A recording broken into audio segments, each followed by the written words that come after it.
Hello नमस्कार, मी शोभा। आजच्या व्हिडिओमध्ये तुम्हा सर्वांचे स्वागत करत आहे। तर मुलांच्या सुट्टीच्या दिवशी किंवा घरी आल्यानंतर काही ना काहीतरी बनवायचे चालूच असते।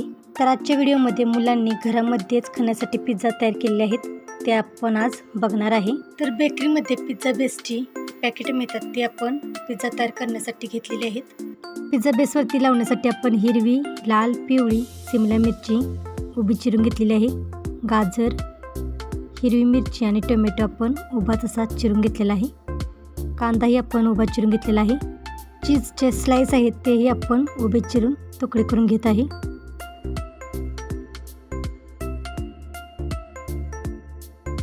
तर पहिल्यांदा आपण पिझ्झा बेसला सगळीकडे बटर पसरवून लावून घेतलेले आहे आणि त्याच्यावरती आता आपण शेजवान चटणी आणि मेयोनीज लावून घेत आहे।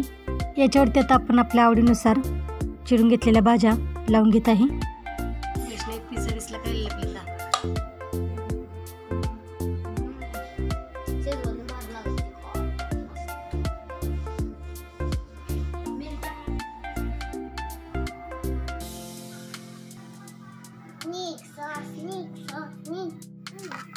चीज लावतात का नाही मिश्रण? हो, चीज नाही टाकत जास्त। पिझ्झा बेसवरती पहिल्यांदा आपण बटर लावून घेतलेलं आहे आणि नंतर त्याच्यावरती शेजवान चटणी आणि मेयोनीज लावून घेतलेलं आहे आणि नंतर त्याच्यावरती आपण बारीक चिरून घेतलेल्या भाज्या लावून घेतलेल्या आहेत। त्याच्यावरती आपण चीज जे चिरून तुकडे करून घेतलेले आहेत तेही लावून घेतलेलं आहे। नंतर त्याच्यावरती आपण ऑर्गॅनो, चिली फ्लेक्स, पिझ्झा मिक्स मसाला सगळीकडे पसरवून लावून घेतलेला आहे। तर अशा पद्धतीने आपण पिझ्झा तयार करून घेतलेला आहे। आता हा तयार करून घेतलेला पिझ्झा आपण भाजून घेणार आहे। पिझ्झा भाजून घेण्यासाठी आपण कढईमध्ये मीठ गरम केलेले आहे आणि एका प्लेटमध्ये आपण पिझ्झा भाजण्यासाठी ठेवलेला आहे। झाकण ठेवून आपण 10-15 मिनिटे पिझ्झा शिजवून घेणार आहे। तोपर्यंत या ठिकाणी दुसरा पिझ्झा बेस भाजण्यासाठी तयार करून ठेवलेले आहेत। तर अशा पद्धतीने मुलांनी घरामध्येच खाण्यासाठी पिझ्झा तयार केलेले आहेत। मुलांना जास्त चीज आवडते, त्यामुळे जास्त चीज टाकून पिझ्झा तयार केलेले आहेत।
आमचा पिझ्झा रेडी आहे।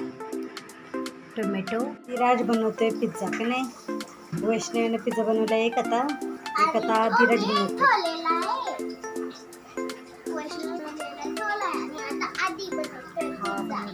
आधीने पिझ्झा वैष्णवीने बनवलेला पिझ्झा भाजासाठी ठेवलेला आहे,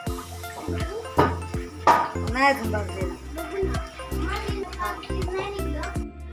हा वैष्णवीच वाटतं या चटणी कमी लावलीच नाही, टोमॅटो सॉस फक्त लावली।